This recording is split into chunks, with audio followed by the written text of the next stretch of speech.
Hey, this is Cameron, and welcome to the practice log. Whoa, whoa, whoa. Alright, let's jump into this one. It's my day off right now. If you're watching this of the upload day, it's Wednesday for you as well. Yeah, things are going pretty well for me. Grad school, I don't know if you knew that or not, but I'm in grad school. And it really occurred to me yesterday how useful it is having a teacher, because we mainly worked on the 997 Prelude that you guys heard like a million times. And I felt like when I walked into the lesson that it was like mostly done. Like, of course, it still has these errors in it, but it's just like, I don't know, it's good enough, like it seems fine. And now after that lesson, I'm walking out with like weeks more of work and like fingering changes and stuff. Just from practicing the new fingerings a little bit, it's like, oh wow, this is gonna work out all the errors. And I kind of feel like that's something I should have done like on my own, but I just didn't for some reason. And then it makes me feel like, oh, that's why I'm going to university right there. It's for that, to kind of whip me into shape when I need to. But it's also kind of cool, because I feel like I could keep doing that on my own now after, maybe with other pieces, like especially after like 2 years is up. So I don't know, the accountability is nice. I feel like the music's coming along really well. Let me go ahead and explain what a practice log is. I'm going to first talk to you for a little bit like this. This is what we call small talk. Then we're going to answer some comment questions. You know those mean comments you're always leaving? I'm going to answer some of them right now. And then after that, I'm going to play something for you, and you will take back everything you said, and you'll eat your words, and you'll... Alright, yeah, small talk. I don't know. I've been practicing not as much as I should have been this past week, admittedly. But I don't know, I've been going pretty hard for the past like month or so. But I feel pretty ready to get back into it. I've been thinking about that chair. You guys remember that man on the street chair video that I filmed? I think another one might be coming soon. I had a lot of suggestions in the comments, like people are saying to get a drum throne. People are saying to just saw the legs off of my current chair. They were saying to saw just a couple inches off the legs of that folding wooden chair. And that wooden chair was definitely the winner. You guys all agreed with that. That was the winner for sure. Yeah, there's just something nice about that. Like imagine showing up to a gig, all you have is a guitar, maybe an amp and a microphone, and then just a folding chair that looks nice. You can do that in like a two-door sports car. Like you don't need any room at all. It makes me glad that I didn't pursue rock music and join a band and stuff. I talked about this a while ago, but I went to one concert with Heather. It was back in the old town we used to live in. Man, they had like 2 openers and then the main band, and setting up looked like a nightmare. It took forever. It was annoying for us too. It was like, can you guys not streamline this and like maybe do it when we're not here? They say the show starts at 8 and then they just start setting up at 8, and it's like, oh okay, like this is quite the show right here. I don't know, is there any more small talk to talk about?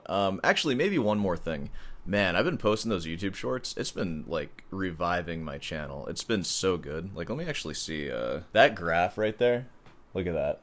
Like, how do you invest in store hands? That's the kind of graph you want to see when you're investing right there. I don't know, if you're like a small YouTube person or something, like, I swear to God, like 2 weeks ago, my views for the 48-hour thing, it was at like 25,000, which means I was getting like 13,000 views a day, like in total throughout my whole channel. And now, ever since doing daily shorts, we're at 80,000 views on the 48, 40,000 views a day. That's pretty crazy. And even for videos, it's like doubled. I don't know, man, shorts are a thing. I'm just gonna keep doing that forever. I don't know, sorry if they're annoying, but also, you know, it's my channel. Alright, well I think that pretty much covers small talk. We have a lot of comment questions to get into today, so let's go ahead and jump into it, shall we? Alright, this first one is from Ridicules, a very old friend of the channel, one of the first ones actually. He said, hey, partially lapsed friend of the channel here, still watching but haven't commented for a while. I know. I noticed. Time to start engaging a little more with the content, Ridicules. I'm a little disappointed. The 2 pieces you're kind of relearning, the Villa-Lobos Etude 1 and Barrios, you're commenting on the previous practice log where I refingered all of Julia Florida. I'm basically applying everything I've learned now to a piece that I played like 5 or so years ago, and it basically means I'm starting from scratch again. Do you think it makes any difference that you learned them before, or would a new approach be exactly the same on completely new pieces, like the Rodrigo, I guess? That's a great question. I find, and even my teacher said this too, like pieces that you've played forever, like especially when you learn them when you weren't that good, it's really, really difficult to actually like get them to the level of your other pieces. I'll give you an example. Like when I played 997, the Prelude that you guys have heard a lot, I played that for my teacher, and then I played the Fugues 1001 that you guys have heard me play for like 2 years basically, and it went like pretty well, I thought. And then his response to it was like, yeah, if I was a competition judge, the person who played the Prelude would have won. The Fugue was okay, but it is just not at a level that the Prelude is at right now. And keep in mind, I played it like decently. Like it's not like I played it bad or anything. I just have all of these things that maybe shouldn't be in the Fugue just practiced, because I just kept doing it and doing it without really improving it. And it's just made it kind of stagnant. And it's kind of like a time capsule of how I used to play like 2 years ago, basically. While the Prelude is just all new techniques and knowledge that I've gained, and I've like improved it every week, basically. Like even when I feel like I'm done fun with it. There's always some fingering change to make it a little more seamless, some musical idea to make it more engaging and like fun to listen to. So yeah, taking an old piece is really tough. I'm in a good place with Julia Florida though, because I've allowed myself to basically completely forget it, and I was really disciplined in fingering the whole thing by just going 2 lines at a time. Like the whole piece is 12 lines, it's like 2 pages, 6 lines each. And what I could have done that first day is read through the whole thing, because I can read through it, and I could spend just a couple hours just kind of working it out, getting it back to where it was 5 years ago, which I'm very much not interested in doing. I don't want to play like that ever again. So I took really small chunks, 2 lines, fingered them super thoroughly, and I didn't even really play them. I just fingered them, made sure the fingerings were like as optimal as I could do right now, and I even confirmed it with my teacher. He looked at him, he's like, yeah, these look great. So now what I have is like a blueprint for Julia Florida, and I still haven't learned it. I haven't looked at it since I fingered it, but once I'm ready to actually learn it, I'm gonna do the same thing, just go through it and make sure I'm doing all the planting using all the fingers that I wrote in, and I have to have discipline to practice it like that, and if I do, it will be like a super flushed out, flawless performance, at least like technically, of that piece. Now, if we're looking at something like the Fugue to 1001, super complicated, super long, and I still have it memorized. I could still play every note in that fugue from memory. That is much more daunting, because if I wanted to finger that as thoroughly and in as small of chunks as Julia Florida, it would take like months. And you know what? For a piece that I've played so much, that I've heard so many times, it just doesn't really seem worth it to sink that kind of time into it just to be able to play it like 15% better, when I could just sink the same amount of time into the Fugue of 997, a brand new piece that I actually like more than 1001 right now, because it's new. Like, I haven't been playing it at all, and it's like magic when I get a new bar of it down. I'll have to sink the same amount of time into it, and it'll ultimately just lead to me playing a fugue at the level that I can play one now, but now it's a new fugue. So I think I'm just gonna let like another 5 years pass and maybe try to actually forget 1001 and then do the same thing again. And honestly, with where I'm at now, I can optimally finger a piece like Julia Florida, like somewhat easily. It doesn't take super long. I don't know if I fully have the skills to actually finger 1001 in an optimal way. I just don't have that kind of experience yet. I will, and I think doing that with 997 and having my teacher look at it every single week, that'll help. That'll provide like a great framework for how to finger something like that. Hopefully you get what I'm saying here. You have to have discipline, and I recommend just doing it in small chunks, and don't worry so much about getting it done today. There's such a long time horizon on classical music. Like, speaking of channel growth and investing, it like practicing a fugue is like investing in the S&P 500 or something. It ain't freaking Disney. It ain't freaking tech stocks. It ain't AI. You're investing in something that on average will get you like 5 to 7% gains per year. Like on average over 20 years. There's some years where it's just gonna tank and it's like I'm doing low risk and I'm losing money. Like, what's going on here? But it's all about the long game with this kind of thing. And it's not glamorous at all. It's not freaking shredding Eddie Van Halen. It's not just doing over and over again and you can learn that in like a day. But in 20 years, you'll look back on it and you'll look at everyone else who just gave in and did every day, and that's all they can do now. And you will have this music that is so special, and it is the greatest story that you could tell. Music that elevates people and elevates yourself too. You'll look back on the time you spent and you'll think, I'm glad I did that. That was the hard way, and I did something really special here, you know? Don't worry about achieving anything today. Just set yourself up to be able to achieve it. Yeah, so, you know, thanks for commenting, thanks for stopping by, it's good to hear from you, and keep on practicing. And yeah. Okay, so another friend of the channel, Jasper the Cat. 997 is sounding great. You should start doing it for your performances. I'm gonna perform it on Friday, and I'm definitely gonna bomb, because I performed it in, like, the fake masterclass we have on Tuesday, and it felt really bad, and I'm sure it's gonna keep feeling bad. I also changed, like, a lot of the fingerings since yesterday, like I said. So, yeah. I will, though. I will perform it. If you have time to answer or mention in a video, do you keep one of your guitars in drop D all the time, or do you tune up and down as needed? If tuning up and down on your expensive guitar, do you worry about wear and tear on the tuners? Asking because I only have one guitar currently and I keep having to fix my 6-string tuner. I practice 4 hours a day and I'm switching tuning daily. To be fair, it's on a Cordova C7. If you're practicing 4 hours a day, I think it's time to treat yourself to at least a C9. That's the same thing as buying a crappy mattress. It's like, that's a third of your life right there. Just spend a little bit of money on it. I do have more than one luthier made really nice guitar. I don't keep one in drop D or anything like that, and I just wear and tear that low E string tuner. And now, I've had a lot of experience with Cordoba. I started on a C7. I eventually upgraded to a C12, and I'll tell you, even the C12 tuners, I wore those out really fast. They actually basically came broken. It was like warped. Like, I don't think I have a picture of it. The plate of the tuner on the headstock was actually bent a little bit like that, and it caused like rubbing between the gears on the 6 string. So it wore out in less than a year or something like that. So I have a Stice and a Thames, and the tuners I have on the Stice, if those wear out, I'm suing someone because they were like $1,200. And I don't know if you've ever used $1,200 tuners, but ooh, you can tell that they cost money. Like, the buttons are made of like marble or like mother of pearl or something. It's like pure, like thick. You can feel it. You can feel the weight of them, even though they're attached to the tuner. Just no friction at all. You're just spinning it. So I think I can switch between E and D on those like every day, basically, and they shouldn't break. The Thames tuners, you can tell they're probably like $250 tuners, which are still really nice tuners, and I'm pretty sure they've never been changed since 2013, which is when that guitar has been made, and I switch between E and D on that all the time. Like, I guess what I would say is like maybe invest in some nice tuners, but it would just be ridiculous putting like $300 tuning pegs on a Cordoba C7. So I don't know, like, I think you're just gonna have to deal with wearing them out, honestly, until you just get like a nice guitar that's worth putting nice tuning pegs on. Or maybe something that you could do is go ahead and get some nice tuning pegs, and then like once you finally do upgrade your guitar, those will be like your nice tuning pegs. Like, that's how I kind of feel about the $1,200 tuning pegs. Like, I'll probably switch them between guitars as I find like my favorite guitar ever, and it's like, might as well slap these bad boys on there. But that kind of leads me to the question that I get a lot, which is, what first classical guitar should you get? I think it's just kind of inevitable when you're buying guitars that you're going to have to waste some kind of money, because like finding information on what kind of classical guitar to get is so hard, because it's not like electric guitars. Like, you can get a super high-end electric guitar for a couple grand. You go to Guitar Center,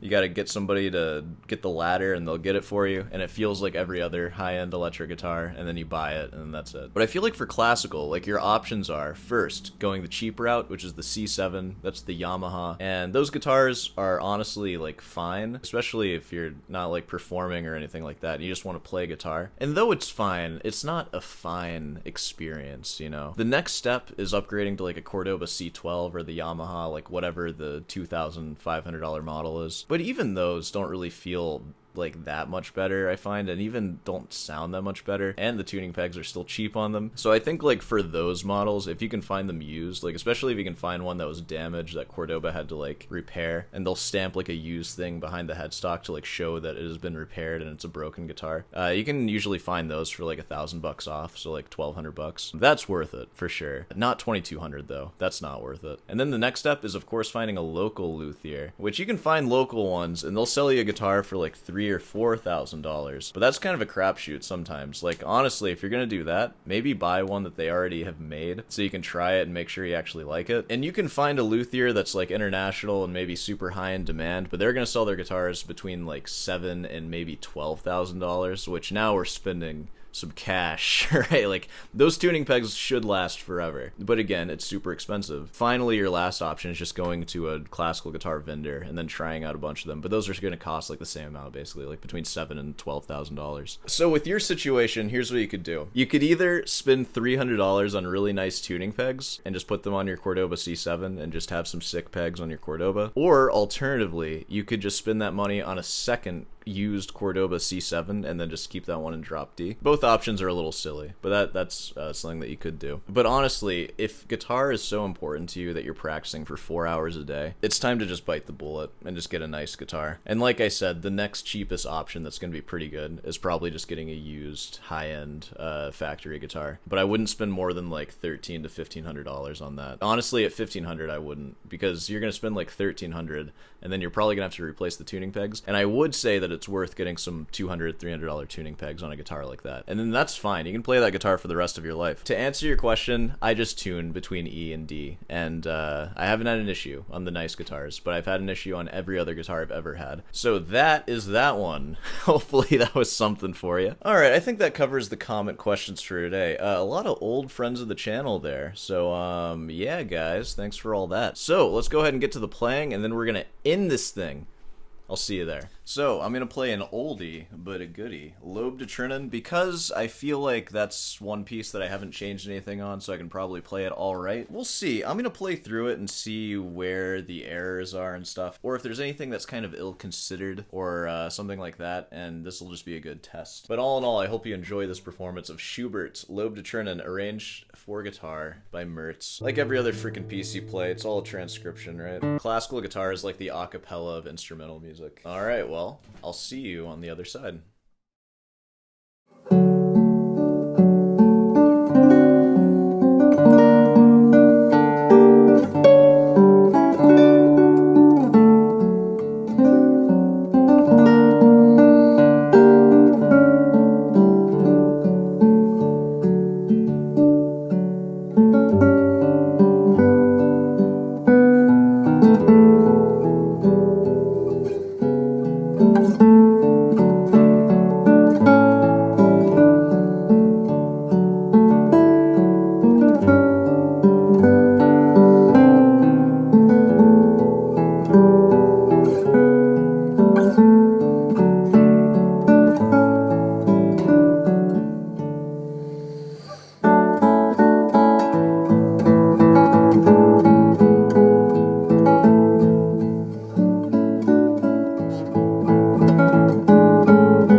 Alright, there it is. I had to change my chair out because, God, that other chair is just too high. I don't know how I played on it for so long. I need a low chair. The quest continues for a chair. I think some things I want to focus on going forward. I really need to work on not staggering my rest stroke and my thumb.